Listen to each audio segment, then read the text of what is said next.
The WNBA, this has to be the most pathetic professional organization I have ever come across.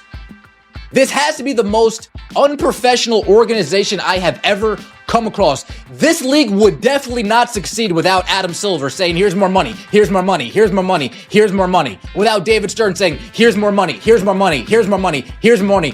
This league would be gone. And that's what happens when you don't need to think logically, when you don't need to think like a business, when you can continue to put activism at the forefront because daddy's going to continue to pay your bills. You're allowed to get off the rails.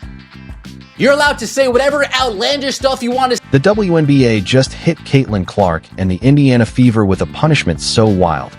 Even Angel Reese had to pause, and she never skips a chance for drama. Was this the league showing its true bias? Or are we just watching a live episode of how to alienate fans in 10 games or less? Either way, it was spicy, chaotic, and unintentionally hilarious. Honestly, if you're not watching for the basketball, stay for the plot twists. It is embarrassing. It's absolutely embarrassing. It is absolutely embarrassing.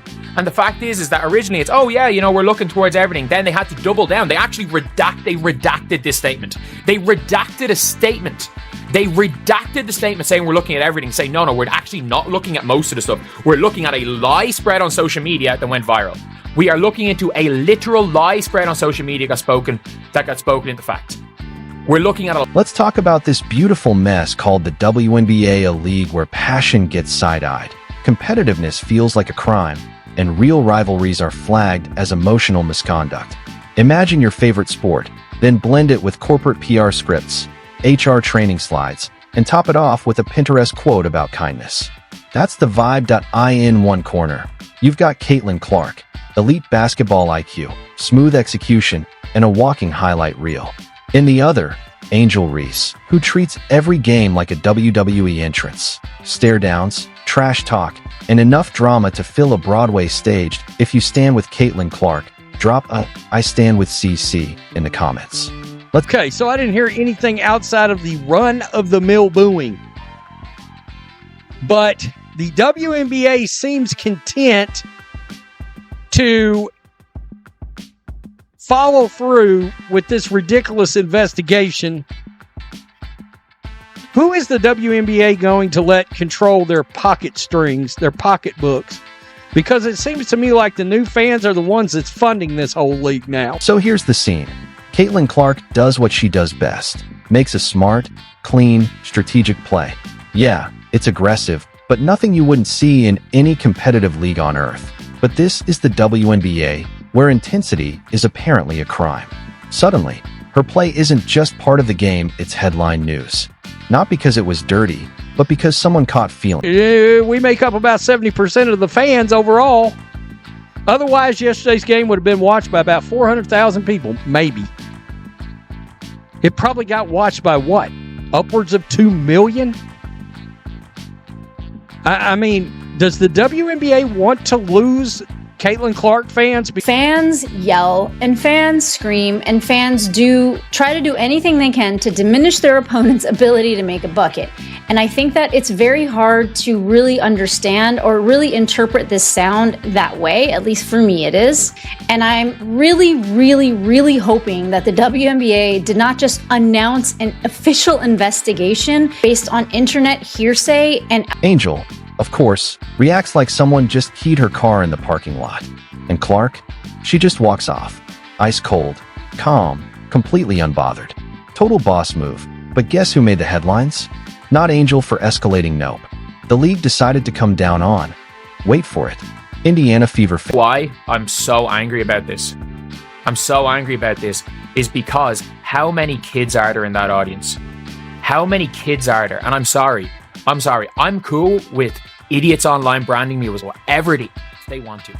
But when it comes to innocent kids who just want to watch their favorite team, favorite players play basketball, and thankfully they're going to be oblivious to this. But I'm sorry, you're branding kids as dangerous.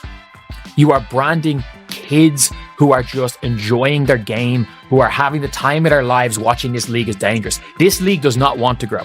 This Players Association do not want to grow. Neko Wumake, don't criticize. Yes, the fans.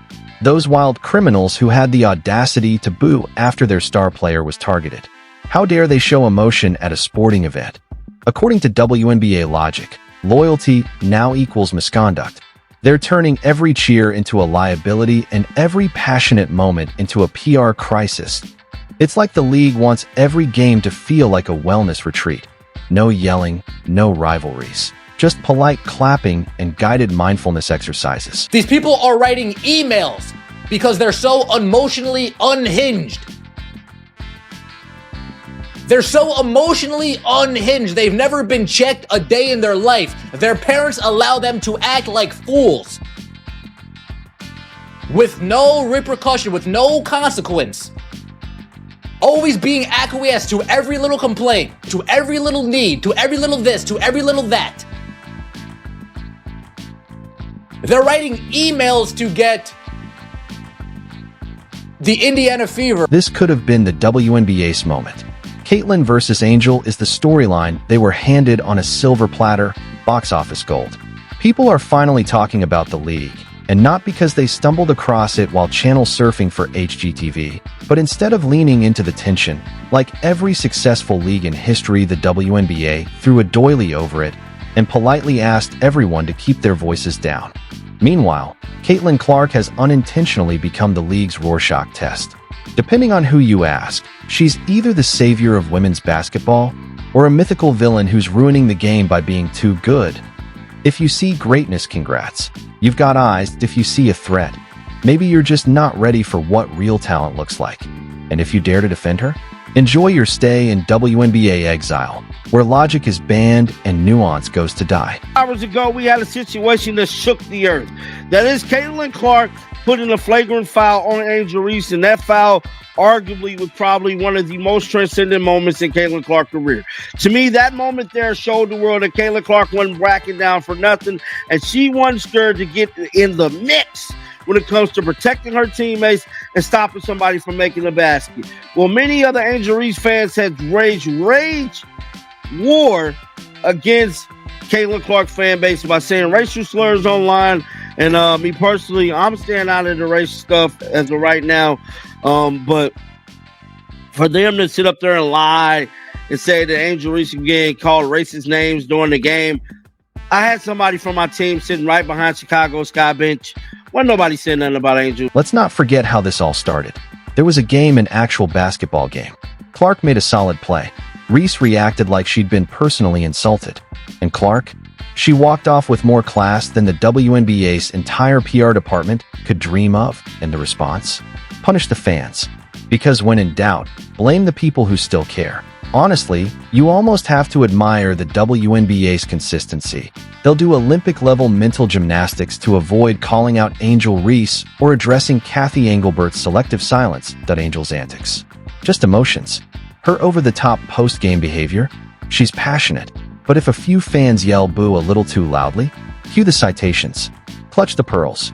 Sound the alarm. 7 of their players have been called racial slurs for an entire day, but they're on the Indiana Fever. They don't care about those players. It's only certain players. The WNBA players, they don't want Caitlin Clark, and it's very clear. The WNBPA releasing a statement is the most embarrassing thing I've seen, because you know what? When it comes to the Fever players, it doesn't count. It doesn't matter. It does not matter. The WNBPA said something.